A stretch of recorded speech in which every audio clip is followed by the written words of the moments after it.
കുറെ ആളുകളുടെ വിചാരം എന്താണ്? ഗൾഫുകാരെന്ന് പറഞ്ഞാൽ അവരൊരേ പൈസ കായ്ക്കുന്ന മരങ്ങളാണെന്നാണ്, പണം പാരാൻ പറ്റിയ യന്ത്രങ്ങളെന്നാണ്, പണമുണ്ടാക്കാൻ പറ്റിയ യന്ത്രങ്ങളെന്നും മെഷീനുകളുമെന്നാണ്. അല്ലേ? ഒരു സഹോദരൻ പറഞ്ഞു, ഉസ്താദേ, ഞാനിങ്ങനെ വാപ്പായെ ഗൾഫിൽ വിളിച്ചിട്ട് പറയും, വാപ്പാ എനിക്ക് മോട്ടോർ സൈക്കിൾ വേണം, എനിക്കത് വേണം, എനിക്കിത് വേണം. ഒരു സുപ്രഭാതത്തിൽ ഞാനങ്ങ് ഗൾഫിൽ പോയി. വാപ്പ നേരത്തെ ഹോട്ടൽ പണിക്കാരനാണ്.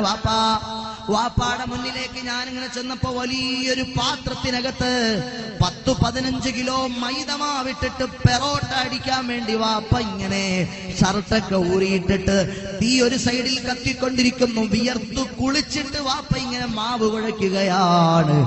ഗൾഫ് എന്ന് പറഞ്ഞാൽ ഞാൻ വിചാരിച്ചു അവിടെ എന്തോ മാണിക്യം വിളയുന്ന സ്ഥലമാണെന്ന്. വാപ്പ ഞങ്ങളെ ഒരിക്കൽ പോലും വിളിച്ചറിയിച്ചില്ല ഇത്രയും കഷ്ടപ്പെട്ടിട്ടാണ് ഈ പണമയക്കുന്നതെന്ന്. ഞാൻ വാപ്പായോട് മോട്ടോർ സൈക്കിൾ വാങ്ങിത്തരാൻ പറഞ്ഞപ്പോ വാപ്പ അത് വാങ്ങി തന്നിട്ടുണ്ട്.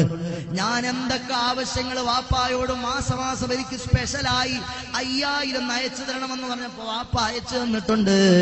പക്ഷേ അറബികളുടെ ക്യാന്റീനുകളിൽ, റെസ്റ്റോറന്റുകളുടെ അകത്തളങ്ങളിൽ ഒരു ഭാഗത്ത് തീ കത്തിക്കൊണ്ട് നിൽക്കുമ്പോൾ ആ കത്തിക്കൊണ്ട് നിൽക്കുന്ന തീയുടെ ചാരത്ത് വലിയ പാത്രങ്ങളിൽ പെറോട്ട അടിക്കാൻ മാവുമായി മല്ലടിച്ചിട്ടാണ് എന്റെ പ്രിയപ്പെട്ട പിതാവിനിക്ക് പൈസ അയച്ചു തരുന്നതെന്ന് ഞാൻ അറിഞ്ഞിരുന്നില്ല.